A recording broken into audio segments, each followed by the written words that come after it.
Information about your uterus inundation. Yes, there you go. Information, uterus inundation. Yes. So we are now in full-blown go mode. Oh, I've never gone this way before.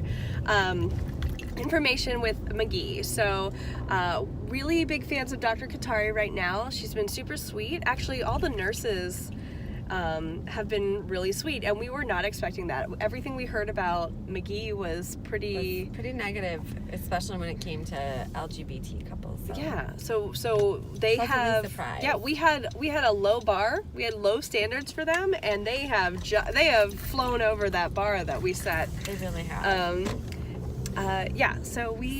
So this was a long morning. We both had blood work done. Yes, because both of they say that it's insurance, and so they always have the partner test. Standard procedure, so fine.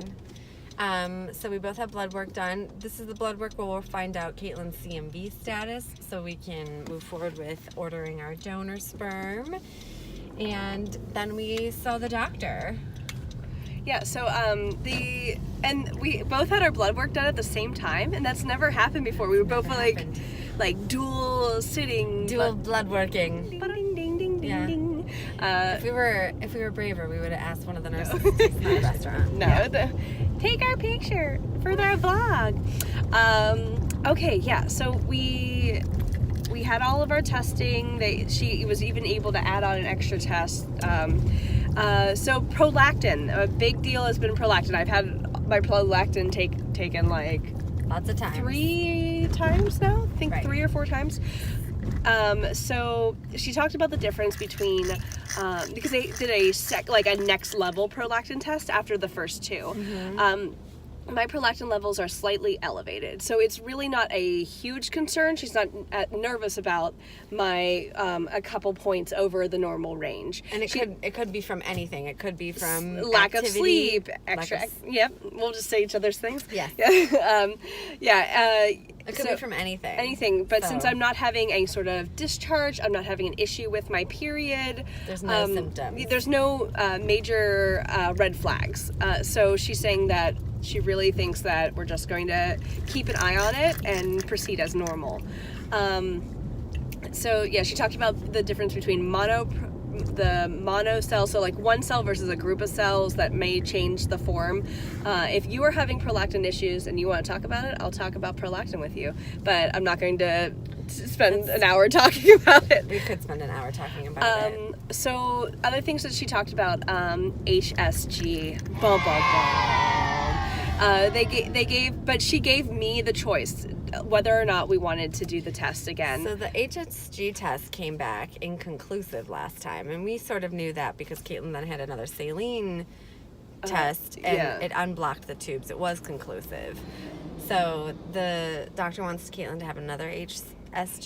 She said that it was an option, and she said that, she gave us like lots of reasons why she would recommend it, but at the end of the day, it was Caitlin's choice because it's not a pleasant test. And I had coffee, so I was like, you know what? Let's do this. Let's do all the things. Very excited this morning. I am very excitable.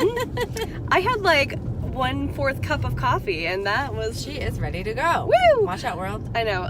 So we decided to say, yes, let's go for this, because it could unblock my tubes again. We could find out. There's no need to do an IUI, and, each vial is $1,000, and we'll just blow it. What if both my tubes happened to be blocked and we didn't know? And then you waste all that money, all that time, all that hope, all that energy. We're like, you know what? Let's just do the test. So the HSG will be able to show if a tube is blocked, and if a tube is blocked, it will actually clear it out. It could possibly clear it out. So that's all good stuff. And if it's blocked and they can't unblock it with the HSG, then we start talking about other options. Yeah. So before we do anything else. But she doesn't seem concerned. She thinks that we'll be able to go this month. Yeah. So as far as we know right now, the game plan is that whenever I get my period, which should be around my birthday, so somewhere between the 13th and the 17th, so right around my birthday, I should get the first day of my period, and then 1 week after the first day of my period, they'll do the HSG test, and then within that, and then a couple days after that, whenever my ovulation kit, which everything went well with the ovulation kit, looked like I read the kit correctly. The kit is working. I'm ovulating. All those things look good. Fantastic news. Yeah. So whenever the kit says go, I come in and we do one insemination for the cycle. They said that it was inconclusive. There's not enough evidence saying that doing multiple inseminations per cycle actually makes a difference, which was one of our questions. So some information that we asked for. So we asked how many vials we should buy at a time. She said buy 4 or 5, just so that we have backups and we're ready. So so the plan is to do 2 natural cycles. So, you know, if this one first July, one August, we'll do 2 without any medication, and then that third one she'll add the Clomid. Yeah, we also talked about my egg reserve. So the numbers that were in drawn in May said, from bloodwork. Yeah, bloodwork said that I had like 20 plus. And then this most recent one 13, and they said that is not. That's not. She's like, but that doesn't. She's like, also that didn't sound right. Like, so something on one of those ends is incorrect. Isn't right. Because I was like, wow, that's shocking. But That's again, a shocking number. She wasn't concerned. Yeah, she wasn't concerned. She said, with my age, etc. She's like, you know what? And what I just kept saying to myself was, whatever it is, it is.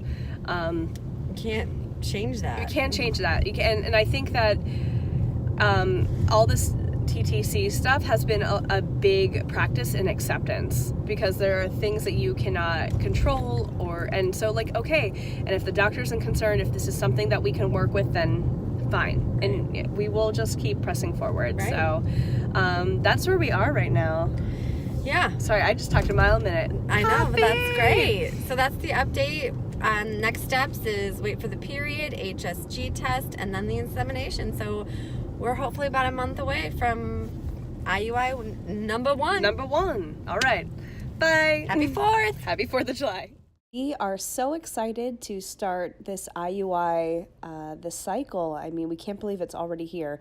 But to keep up to date with all of our things, follow us at the Muczyks on Facebook, Instagram, and Twitter.